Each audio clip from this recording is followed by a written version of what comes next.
We began our journey into the human brain here on the campus of Dartmouth College in New Hampshire. I'd come to meet one of the world's leading brain scientists, Mike Gazzaniga, and a man he's worked with for over a decade. A man with two brains. You've been working a long time with Dr. Gazzaniga? 14 or 15 years. It doesn't seem like that long, does it? The collaboration began when Joe had surgery. And you had this procedure to correct an epileptic problem, yes. Is that right? Trying to stop the seizures. I was having seizures like every day or so, or sometimes 2 or 3 a day. To control Joe's epileptic seizures, a surgeon severed the connection between the two halves of his brain. Cutting the corpus callosum like this prevented the spread of the electric storms that caused his seizures. But it also prevented the left and right halves of his brain from communicating with each other. In the years since the operation, Joe's epilepsy has been under control. He now earns a living at an egg farm, and in his everyday life, he's largely unaffected by the fact that his left and his right brains work independently. Do you feel any different when you think about something than you did any differently from the way you felt before the procedure? It's just got a backup brain, that's all. That's something everybody could use, right? I found out how true that was right away when I was asked to draw a different shape with each hand. In a brain like mine, roughly speaking normal, at least all in one piece, the left half of my brain controls the right side of my body, while the right brain controls the left side. Oh, no. But because the two halves are connected, Nothing wrong with that. getting each hand to work independently isn't easy. Well, we're seeing the fact that Alan's hemispheres are connected, and that the motor messages from one are confusing the motor messages in the other. I was just drawing an upside-down duck. Okay. But when Joe is given the same task, his two hands operate as if controlled by two separate brains. What's happening is that each half of Joe's brain is given a separate instruction. He's asked to fix his eyes on the cross in the center of the screen. Anything flashed to the right of the cross goes only to his left hemisphere. Things to the left go to his right hemisphere. Because the two don't communicate, each hand does only what its half of the brain sees. Wow, look at that. It's really like two different people doing the same. That's right. Same task. That's the idea. Okay, Joe, I want you to keep your hands out in front In of an you. experiment that's now a classic in brain research, Mike Gazzaniga over 30 years ago used a similar setup to find out if the two halves of the brain are specialized to do different things. Ship.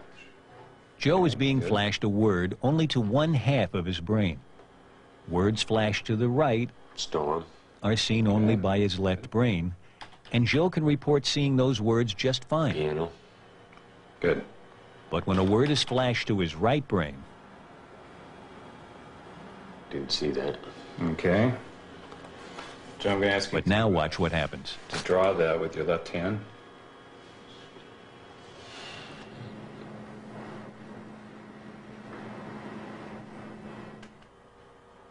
You're going to be lost. Why don't you try drawing another picture of it over here, if that will help you.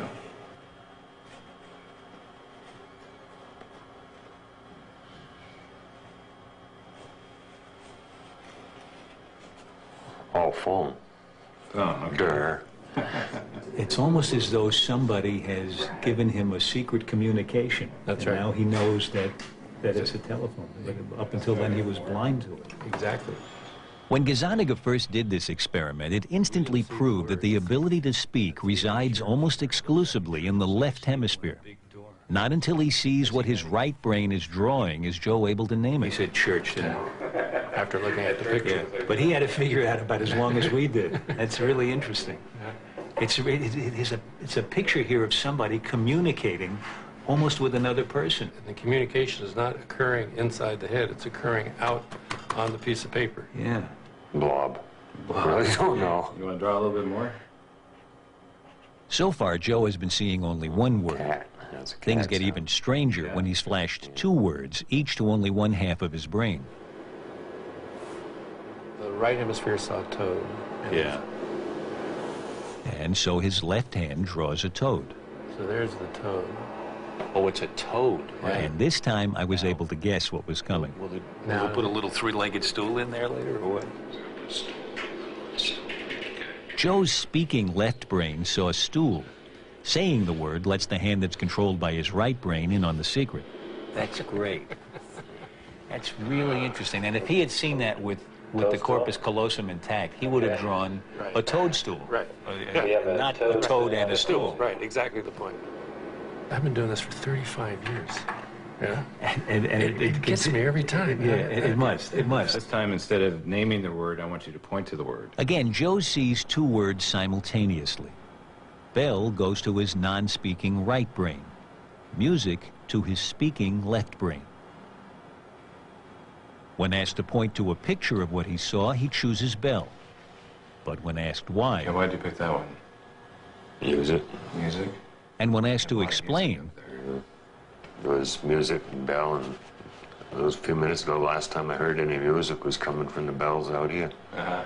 Banging away. So, The bell's outside here. so look good enough answer to me. What's extraordinary is that Joe's speaking left brain concocts a plausible story of why he pointed to Bell, even when some of the other pictures more obviously represent music. Gazzaniga believes this determination to find cause and effect, this desire to explain, is the left hemisphere's most marvelous property. One of the unique things to the human brain is this need to interpret why two events occurred. What was the antecedent of this? What caused this? And if you can imagine that a species like us that has that little chip in its brain that asks those questions is going to survive rather well, because it's going to figure out more about the nature of the world than a species that doesn't have that. Okay, Joe, I want you to keep your hand... But as I was about to discover, the right brain has a very useful survival skill all its own. What do you think will happen here? So for you, we're doing a live experiment. Never done it before. The experiment involves the 16th century Italian painter Arcimboldo, who made faces out of fruit, flowers, meat, even books.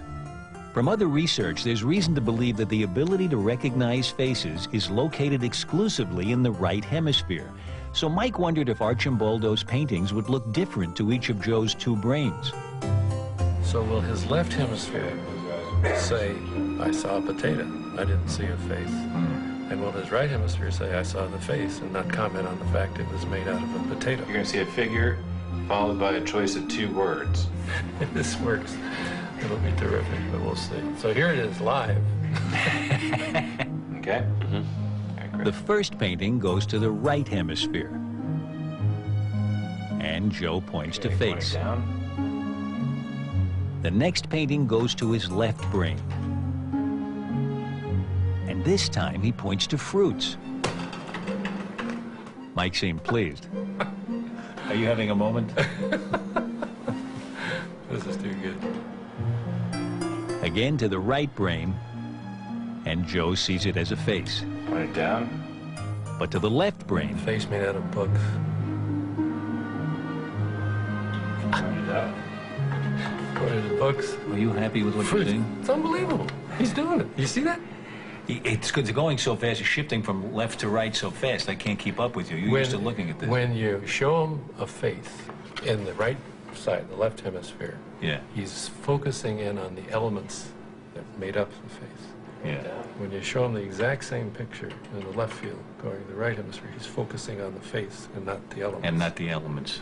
If you came down from another planet and you saw faces and vegetables, you might not think there was much of a difference among them. But the brain seems to be made up in a certain way to say faces are very different from other objects. That's right. And one side of the brain specializes in faces. huh? Exactly right.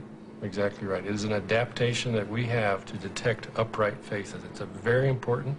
You can imagine in an evolutionary time that all of a sudden you have the ability to detect quickly an upright face. You want to read the expression on that face. You want to know if it's friend or foe. You want to have a set of questions about that face.